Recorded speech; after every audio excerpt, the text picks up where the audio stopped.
오늘 조정은 부담이 아니라 필수입니다 라는 주제로 함께 하나님의 말씀을 나누기를 원합니다. 말씀을 듣는 내내 조정이라는 이 키워드를 여러분들이 가슴에 새길 수 있는 그런 귀한 시간이 되시기를 바랍니다. 이 성경은 우리에게 하나님 말씀에 순종해야 된다라고 계속해서 이야기를 합니다. 그런데 막상 우리가 순종해 보려면 그것이 그렇게 쉬운 일이 아니라는 것을 우리가 잘 알 수가 있습니다. 왜냐하면 순종은 말로만 하는 것이 아니라 우리의 행동이기 때문이라는 거죠. 하나님의 말씀을 얼마든지 알기 쉽게 설명하는 것 누구나 할 수 있습니다. 그리고 하나님의 말씀을 나의 머리로만 이해하는 것, 그것을 암기하듯이 달달달달 외우는 것 누구나 할 수 있습니다. 그러나 그 말씀으로 삶이 변화되는 것은 정말 어려운 영역이다라고 저는 말씀을 드리고 싶어요. 왜냐하면 진짜 변화는 순종을 통해서만 가능하기 때문이라는 것입니다. 자, 먼저 여기서 중요한 것은 우리가 하나님 말씀에 순종하여서 변화된 삶을 살기 위해서는 순종 이전에 반드시 우리의 삶 가운데에 삶의 조정이 필요하다라는 거예요. 하나님의 그 말씀에 맞추어서 내 삶을 조정하고 교정하고 조정하고 교정해 나아가는 이 작업들이 여러분들에게 반드시 요구된다라는 것입니다. 할렐루야. 평상시 습관대로 살면서 하나님과 동행할 수 없습니다. 할렐루야. 여러분 노아 보십시오. 노아가 평상시 습관대로 살아가면서 방주를 지으라라는 그 하나님 명령에 온전히 순종할 수 있었겠습니까? 절대 그렇게 못했을 거예요. 그래서 노아는 자신의 삶을 하나님의 말씀에 맞게 조정해 나아가기 시작했다라는 것입니다. 아브라함 보시기를 바랍니다. 아브라함이 여전히 하란에 머물러 있으면서 너를 열국의 아버지로 삼겠다라는 그 아버지 하나님의 말씀에 온전히 순종할 수 있었겠습니까? 아니라는 거예요. 그래서 아브라함 역시 익숙한 곳, 본토 친척 아비의 집을 떠나서 하나님께서 말씀하신 가나안으로 나아가는 삶의 조정을 감수했다라는 겁니다. 할렐루야. 모세 보십시오. 미디안 광야에서 그 장인어른의 대릴 사위로 있으면서 그냥 양을 치는 그런 인생이 어떻게 이스라엘 백성들을 출애굽시키는 민족의 지도자가 될 수 있었겠습니까? 가당치도 않은 얘기라는 것이죠. 요나를 보시기를 바랍니다. 니느웨로 가서 하나님의 그 말씀, 심판의 메시지, 회개의 복음을 전하라라는 그 하나님의 뜻에 순종하기 위해서 요나는 니느웨를 향한 당신의 편견과 분노를 내 가슴에서, 내 마음 가운데서 끄집어내서 그것들을 짓이겨야 하는 조정을 감수했다라는 거예요. 우리의 삶을 하나님께로 조정하지 않고는 우리가 하나님의 말씀에 온전히 순종할 수 없다라는 사실을 명심하셔야 됩니다. 할렐루야. 자, 이제 서로 비교되는 두 사람을 한번 얘기를 드려볼게요. 누가복음 18장에 보게 되면 한 부자 청년이 등장하게 돼요. 이 청년은 돈이 아주 많은 청년이었습니다. 그런데 이 청년은 영원한 생명을 갈급해야 하는, 영생에 대한 갈급함이 있는 사람이었어요. 그래서 예수님을 찾아옵니다. 예수님에게 물어봅니다. 주님, 내가 뭘 해야만 영원한 생명을 얻을 수 있겠습니까? 그러자 예수님께서 이 부자 청년에게 이렇게 말씀하십니다. 너의 소유를 다 팔아서 가난한 자들에게 나눠주고 너는 나를 따르라. 두 분 아멘 하시잖아요. 너는 나를 따르라. 자, 그런데 이 부자 청년이 예수님의 그 말씀을 듣는 순간 낯빛이 변합니다. 이 물질이 너무 아까운 거예요. 그래서 근심 가득한 얼굴로 고민하다가 그냥 왔던 길로 돌아가 버리고 말았다는 거죠. 영생을 간절히 얻기는 원했지만 내 삶을 조정하기는 싫었던 거예요. 내가 누리고 있는 이 물질, 내가 누리고 있는 이 좋은 것들, 이 기득권들 포기하고 싶지가 않았던 것입니다. 그래서 영생을 포기하고 근심 가득한 얼굴로 돌아갔다는 거예요. 자, 반면에 열왕기상 19장을 보게 되면 이 엘리사 선지자가 부름을 받게 되는 기가 막힌 장면이 나오게 돼요. 엘리사가 선지자가 되기 전에 열심히 밭을 갈고 있었어요. 열심히 밭을 가는데 그 길을 지나가던 엘리야가 겉옷을 벗어서 엘리사에게 던집니다. 그리고 뭐라고 이야기를 합니까? 나를 따르라라고 이야기를 해요. 그러니까 여러분, 하나님께서 엘리야 선지자를 통해서 엘리사를 부르신 거예요. 하나님의 예언적 사역에, 그 선지자적 사명에 엘리사를 동참하시도록 부르셨다라는 겁니다. 엘리사 선지자가 그 길로 어떻게 하는 줄 아세요? 농기구를 다 불사릅니다. 그리고 일하던 소를 잡아가지고요, 맛있게 요리해서 동네 사람들에게 다 대접을 해요. 그리고 그 길로 엘리야 선지자를 따라 나섭니다. 왜 그렇게 했을까요? 나 다시는 이 길로 돌아오지 않겠다라는 굳은 결단과 의지를 엘리사가 보인 것이라는 것이에요. 여러분, 하나님께서는 그렇게 순종하기 이전에 과감하게 자신의 삶을 조정하여서 하나님의 뜻에 맞게 당신의 삶을 맞춰갔던 그 엘리사를 통하여서 구약에 기록된 모든 일들 중에 가장 위대한 기적과 능력을 행하신 줄로 믿으시기를 바랍니다. 여러분, 우리 제일교회 성도들도 마찬가지예요. 왜 여러분들이 주일날 교회 나오고 뜨겁게 기도하고 찬양할 때 두 손 들고 찬양하면서 닭똥 같은 눈물 뚝뚝뚝 흘리면서 울며 기도하는데 왜 내 삶 가운데 하나님의 능력이 나타나지 않을까? 왜 이렇게 내 가슴이 텅 빈 것만 같이 공허할까? 왜 이렇게 내가 고갈되고 지치고 힘이 들까? 여러분들에게 성경적 지식이 없어서 그렇습니까? 아니요, 그렇지 않아요. 여러분들, 제가 여쭤볼 때 제가 다 알아요. 여러분들이 대답 않는 이유는 여러분들은 부끄럽기 때문에, 몰라서 대답 안 하시는 것이 아니라 이미 다 아는데 부끄러워서 대답 안 하는 거 제가 다 알아요. 성경적 지식 여러분들 이미 이 정도면 됐습니다. 믿음의 연수가 부족합니까? 뭐가 부족합니까? 다만 우리에게 필요한 것이 뭐냐면, 좋아, 내가 순종하겠어. 그러면 하나님 뜻에 맞게 나의 삶을 맞춰가는 그 삶의 조정의 부재 때문에 우리가 여전히 곤고한 것이라는 거예요. 입으로만 말하지 마십시오. 여러분, 오늘 말씀 들으시면서 의도적으로 큰 소리로 아멘 합시다. 할렐루야. 하나님 말씀대로 살기를 원합니다. 이전보다 더 하나님을 풍성히 경험하기를 원합니다. 입으로만 하지 마시라는 것입니다. 오늘 이 앞에 우리가 방금 만났던 부자 청년과 여러분들이 다를 것이 무엇이 있겠느냐? 한번 말씀의 거울 앞에 나를 비춰볼 수 있게 되시는 그런 영적인 태도와 자세가 오늘 여러분들에게 필요하지 않을까 생각해요.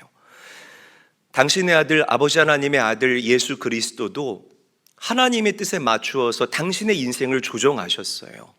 저 하늘 보좌 우편에 앉아서 세세토록 영광 받기에도 부족함이 없으셨던 그 하나님 본체이셨던 예수 그리스도가 그 영광을 내려놓으시고, 그리고 죄악된 육신의 몸을 입으시고 이 땅에 오신 그 성육신, 인카네이션, 그 성육신의 사건은요, 실로 어마어마한 결단과 조정이 아닐 수가 없다라는 것입니다. 사랑하는 제일교회 성도 여러분, 뉴 시즌입니다. 하나님이 이미 여러분들에게 새로운 시즌, 가나안의 시즌을 허락하신 줄로 믿으시기를 바랍니다. 여러분, 승리하고 또 승리하고 또 승리하는 연속되는 승리를 맛보시기를 원하신다면, 내 주변에서 쉬지 않고 일하시는 그 하나님을 흠뻑 경험하기를 원하신다면, 과감하게 하나님 뜻에 맞추어서 여러분들의 인생을 조정해 나아갈 수 있게 되시기를 주님의 이름으로 간절히 축원합니다. 간절히 축원합니다. 옆 사람과 인사하죠. 우리 하나님 뜻에 맞추어서 나의 삶을 조정합시다. 인사하겠습니다.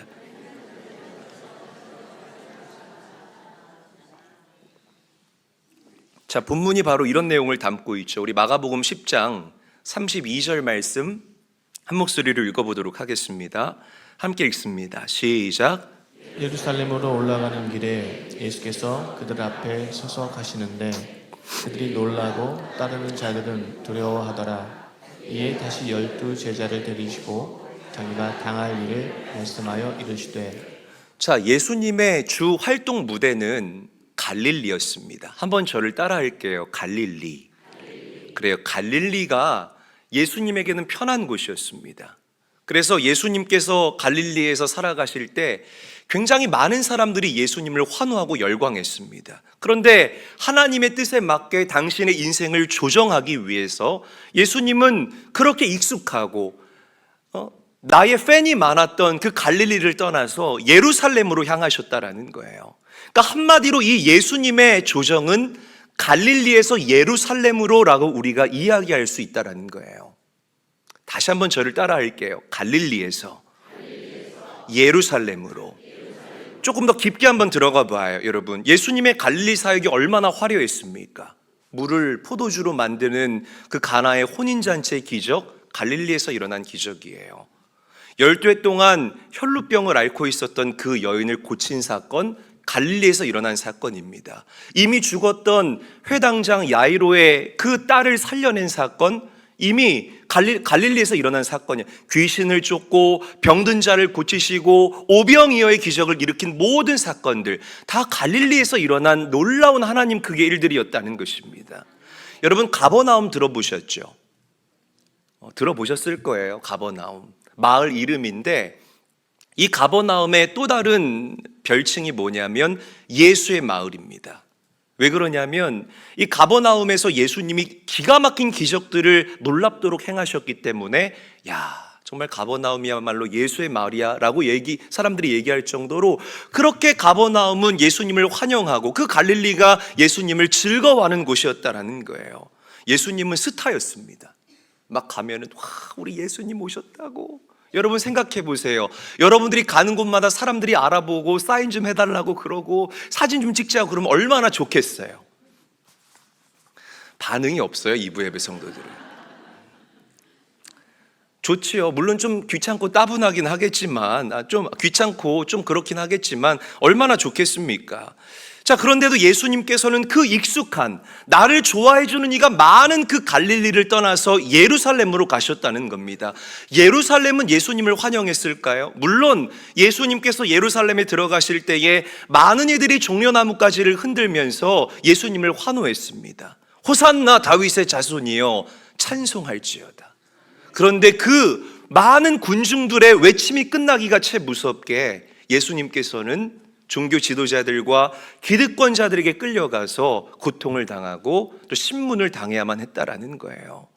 그럼에도 불구하고 예수님께서 그 예루살렘으로, 익숙하고 나를 좋아해 주는 사람이 많은 갈릴리를 버리고 예루살렘으로 그 삶을 조정하신 이유가 무엇이냐면, 예루살렘에서 십자가의 고난을 당하고 그 십자가에서 죽는 것이 바로 여러분들을 구원하기 위해 나를 이 땅에 보내신 아버지 하나님의 목적이고 뜻이었음을 알았기 때문에 예수님은 과감하게 불편함을 감수하고서라도 그렇게 삶을 조정해 나아가셨다라는 것입니다. 할렐루야. 여러분, 익숙하죠? 삶의 평안함, 삶의 풍요로움, 그 갈릴리에 젖어 계시지 마시기를 바랍니다. 아멘. 주님께서 여러분들에게 예루살렘을 요구하시면 갈릴리에서 예루살렘으로 여러분들의 삶을 조정해 나아갈 수 있게 되시는 결단과 은혜가 있기를 주님의 이름으로 간절히 축원합니다. 그렇게 당신의 삶을 조정한 예수님을 통해서 아버지 하나님은 당신의 놀라운 구원의 역사를 이루셨다라는 거예요. 여러분, 성경 다 뒤져봐도요, 우리 믿음의 사람들, 하나님 손에 붙들려 쓰임받은 믿음의 사람들은 하나같이 당신의 인생을 하나님 말씀 앞에 조정한 사람들이었어요. 2000년이 넘는 기독교 역사 가운데에 불과 같이 하나님께 쓰임받은 사람들은요, 우리 믿음의 선배들은 다 당신의 삶을 하나님 뜻에 맞추어서 조정해 나아갔던 사람들이었다라는 것입니다. 평생 동안 가슴에 품고 있던 비전, 하나님 뜻에 맞추어서 그거를 제쳐두기도 했어요. 내가 가지고 있는 이념, 사상, 정치적인 색깔, 여러분 하나님 뜻이 아니라고 하면 그런 것들을 과감하게 삼켜야만 했다라는 것입니다. 물질까지 내려놓고 내가 선호하던 것까지 다 바꾸는 그런 삶의 조정이 그들에게 있었다라는 것이에요. 하나님이 요구하십니다, 우리 성도들에게. 여러분들에게 요구하실 때에 예와 아멘으로 순종할 수 있는 그런 제일교회 성도님들이 되시기를 주의 이름으로 간절히 축원합니다. 자, 본문을 보게 되면 이 예수님이 제자들 앞에 서서 가셨다라고 이야기를 하거든요. 자, 왜 예수님께서 제자들 앞에 서서 가셨을까? 주님께서 앞서 가신 것은 나를 따라오라라는 어떤 무언의 명령이고 또 주님의 설교이다라고 우리가 얘기할 수 있을 것입니다.